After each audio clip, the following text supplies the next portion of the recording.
नमस्कार दोस्तों, welcome to learn with advocate Govind Sahu. आज मॉड्यूल 1 के डे 31 में ड्राफ्टिंग रिवीजन डे। रिवीजन का मतलब दोबारा लिखना नहीं होता। रिवीजन का मतलब होता है जो लिखा है उसे कोड प्रूफ बनाना। कल हमने रिव्यू किया, आज हम रिवीजन करेंगे। डिफरेंस समझिए। रिव्यू गलती दिखाता है, रिवीजन गलती निकालता है। रिवीजन क्यों जरूरी है? ड्राफ्टिंग में सबसे बड़ी गलती ये होती है, अब ये ठीक लग रहा है, कोड ठीक लग रहा है पर काम नहीं करती। कोड रिस्क फ्री लग रहा है पर काम करती है। रिवीजन का गोल होता है एम्बिग्युइटी कम करना, रिस्क डिलीट करना और जज के डाउट को पहले ही एड्रेस करना। रिवीजन में क्या हटाना है? रिवीजन में पहला काम होता है कट डाउन। इस रिवीजन में आप ये चीजें हटाइए: emotional adjective, repetitive fact, descriptive statement, unnecessary case law references, decorative paragraph. याद रखिए, जो पैराग्राफ बिना नुकसान के डिलीट हो जाए वो पैराग्राफ पहले से ही नुकसान कर रहा था। रिवीजन में क्या चेक करना है? हर रिवाइज ड्राफ्ट में 3 चेक मैंडेटरी हैं। फर्स्ट, फैक्ट चेक, क्या हर फैक्ट प्रूफ हो सकता है? सेकंड, प्रोसीजर चेक, क्या jurisdiction, valuation and limitation safe है? थर्ड, रिलीफ चेक, क्या रिलीफ एग्जीक्यूटिबल और कोड फ्रेंडली है? रिवीजन का मतलब ड्राफ्ट को जज के नजरिए से पढ़ना। पहला सवाल, अगर मैं जज होता तो यहाँ क्या पूछता? Sentence level revision. Revision paragraph में लेवल पर नहीं, सेंटेंस लेवल पर होता है।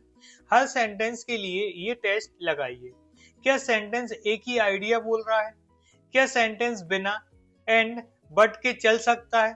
क्या सेंटेंस क्रॉस एग्जामिनेशन सर्वाइवल करेगा? लॉन्ग सेंटेंस मल्टीपल रिस्क के बराबर होता है। कोड को क्लियरिटी चाहिए, कॉम्प्लेक्सिटी नहीं। Relief and fair revision. Revision में रिलीफ सेक्शन पर सबसे ज्यादा काम होता है। चेक कीजिए, क्या रिलीफ लिमिटेड है? क्या रिलीफ इन्फोर्सेबल है?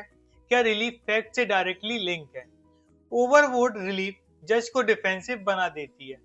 Better relief is equal to better interim plus better final order. Revision without ego.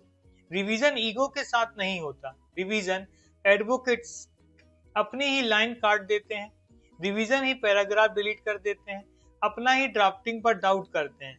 जो एडवोकेट रिवाइज नहीं करते वो इम्प्रूव नहीं करते। ड्राफ्टिंग ईगो का फील्ड नहीं, ड्राफ्टिंग डिसिप्लिन का फील्ड है। इस प्रोग्राम का रिवीजन स्टैंडर्ड। इस प्रोग्राम में रिवीजन ऑप्शनल है। बिना रिवीजन के ड्राफ्ट नॉट एक्सेप्टेड है। सेम मिस्टेक रिपीट पेनल्टी है और रिवीजन रेजिस्टेंस को रीसेट करना है, क्योंकि सेकंड चांस कम कर देती है। जैसे कि डेली हम कुछ टास्क करते हैं, तो आज का हमारा टास्क है अपनी किसी एक सिविल या क्रिमिनल ड्राफ्ट को उठाइए, 3 चीजें करिए: एक पैराग्राफ डिलीट कीजिए, एक सेंटेंस रिराइट कीजिए और एक रिलीफ नैरो कीजिए। एक सेंटेंस: इस रिवीजन के बाद मेरा ड्राफ्ट कौन सा रिस्क लूज कर चुका है। रिवीजन के बाद ड्राफ्ट हल्का लगता है, ये अच्छा साइन होता है। कल हम ड्राफ्टिंग सिविल स्ट्रक्चर मास्टरी में एंटर करेंगे, जहां रिवीजन स्किल ऑटोमेटिक होनी चाहिए। याद रखिए, ड्राफ्ट लिखने से एडवोकेट बनता है, ड्राफ्ट रिवाइज करने से लिटिगेटर बनते हैं। Thank you for watching learn with advocate Govind.